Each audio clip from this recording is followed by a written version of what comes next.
नमस्कार मित्रों, आज हम पढ़ेंगे साझेदारी संलेख से क्या आशय है और साझेदारी संलेख तैयार करते समय इसमें कौन कौन सी बातों का उल्लेख आप आवश्यक मानते हैं। तो हम समझते हैं सबसे पहले साझेदारी संलेख क्या है।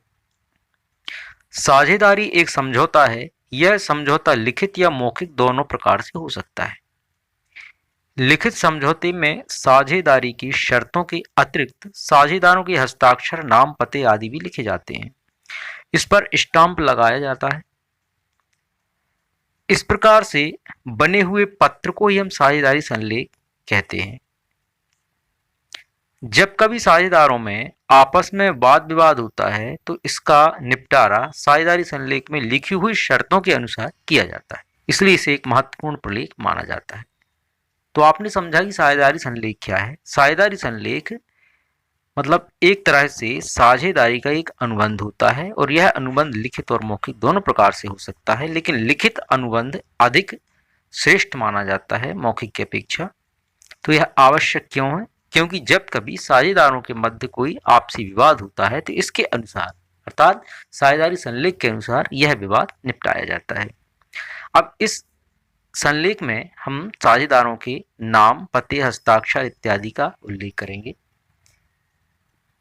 सबसे पहली बात होती है इसमें साझेदारी फर्म का नाम।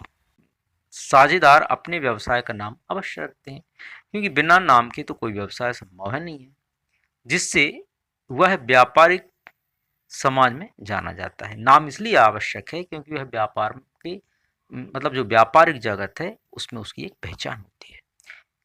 फर्म का नाम रखते समय कुछ कानूनी बातें ध्यान में रखना पड़ती हैं।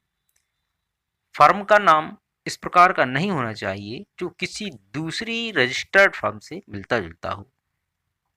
एक से नाम की जो दो फर्म हैं वो रजिस्टर्ड नहीं की जाती, ये नियम है।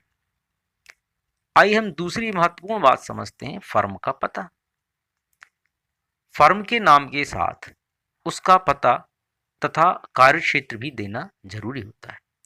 यदि फर्म का रजिस्ट्रेशन कराना है तो उसका पता, कार्यक्षेत्र आदि देना आवश्यक होता है। तीसरी महत्वपूर्ण बात है वह है साझेदारों के नाम और पते। प्रत्येक साझेदार का नाम और उसके व्यक्तिगत पते साझेदारी संलेख में लिखे जाते हैं। इसमें साझेदारी फर्म की साख बढ़ती है, क्योंकि फर्म के लेनदार और ऋणदाता विश्वास कर सकें, क्योंकि कुछ साझेदारों की व्यक्तिगत प्रतिष्ठा होती है और उसका फायदा उस फर्म को प्राप्त होता है। वास्तव में साझेदारी फर्म की साख साझेदारी की निजी साख पर निर्भर करती है। लेनदार साझेदारों को प्रत्यक्ष रूप से जान सकते हैं।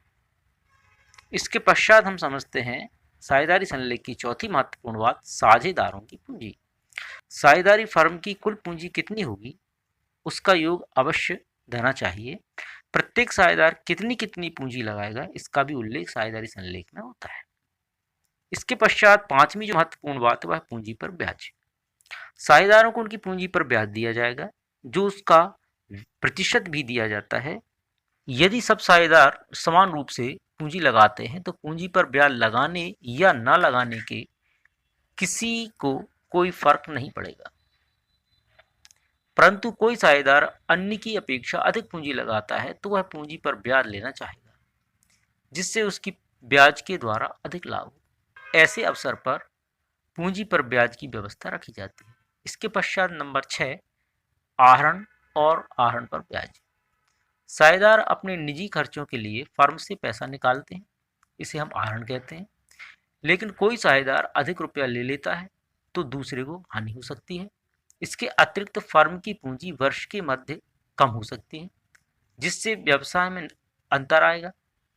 इसलिए साझेदारों को आहरण के बारे में सोच समझकर साझेदारी संलेख में प्रावधान करना चाहिए। आहरण पर साझेदारों को ब्याज देना होता है, इसकी व्यवस्था भी की जा सकती है। ब्याज की दर का उल्लेख साझेदारी संलेख में जरूर होना चाहिए। आइए सातवीं जो बहुत महत्वपूर्ण बात है वह लाभ का विभाजन।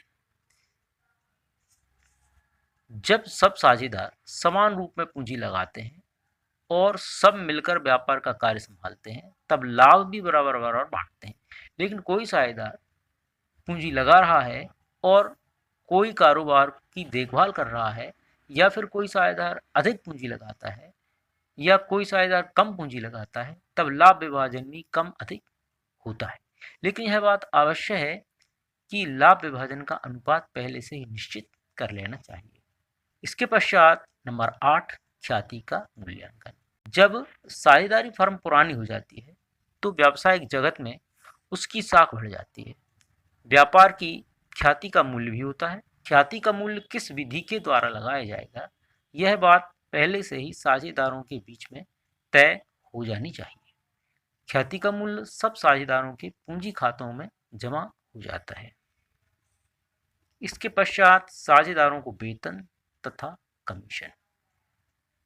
एक साझेदार ऐसा हो सकता है जो विशेष तकनीकी योग्यता रखता है, उसने साझेदारी में पूंजी नहीं लगाई है, इस कारण उसको लाभ में से छोटा हिस्सा दिया जा सकता है, लेकिन तकनीकी योग्यता के कारण उसको वेतन तथा कमीशन आदि दिया जाता है।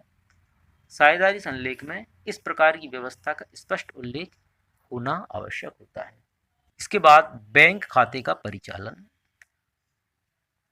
साझेदारी फर्म का एक बैंक खाता भी होता है। उसमें से रुपया निकालने, चेक पर हस्ताक्षर करने का कार्य कौन करेगा, इस बात को पहले से ही संलेख में लिखना आवश्यक होता है। इसके बाद निर्णय लेने का अधिकार। व्यापार से संबंधित कोई भी कार्य हो, कभी कभी ऐसी परिस्थितियां पैदा हो जाती हैं कि एकदम कोई निर्णय लेना पड़ता है। सब साझेदार एक साथ निर्णय लेने की स्थिति में नहीं होते हैं। ऐसे समय पर कोई साझेदार निर्णय ले सकता है या नहीं, इस बात का उल्लेख संलेख में अवश्य होना चाहिए। के अतिरिक्त अब हम कुछ और बातें समझेंगे जिन्हें हम अन्य बातें कह सकते हैं। तो साझेदारी संलेख में और भी अनेक बातें लिखी जाती हैं, जैसे फर्म साझेदार से ऋण लेता है तो उस पर फर्म किस प्रतिशत से ब्याज देगा। आवश्यकता पड़ने पर साझेदार फर्म से ऋण लेता है तो उससे किस प्रतिशत से ब्याज लिया जाएगा। साझेदारों का बीमा होगा या नहीं। विशेष परिस्थिति में किसी एक साझेदार को अन्य साझेदार साझेदारी से निकाल सकेंगे या नहीं। साझेदारों के मध्य व्यापारिक विवाद उत्पन्न होने पर उसका निपटारा किस प्रकार से किया जाएगा। किसी विशेष परिस्थिति में कोई साझेदार फर्म को विघटित कर सकेगा अथवा नहीं। ऐसी तमाम बातें साझेदारी संलेख में होती हैं। तो साझेदारी संलेख फर्म का एक महत्वपूर्ण प्रलेख होता है और इसके आधार पर साझेदारी फर्म का जो व्यवसाय है उसका संचालन किया जाता है। तो आज के लिए बस इतना ही।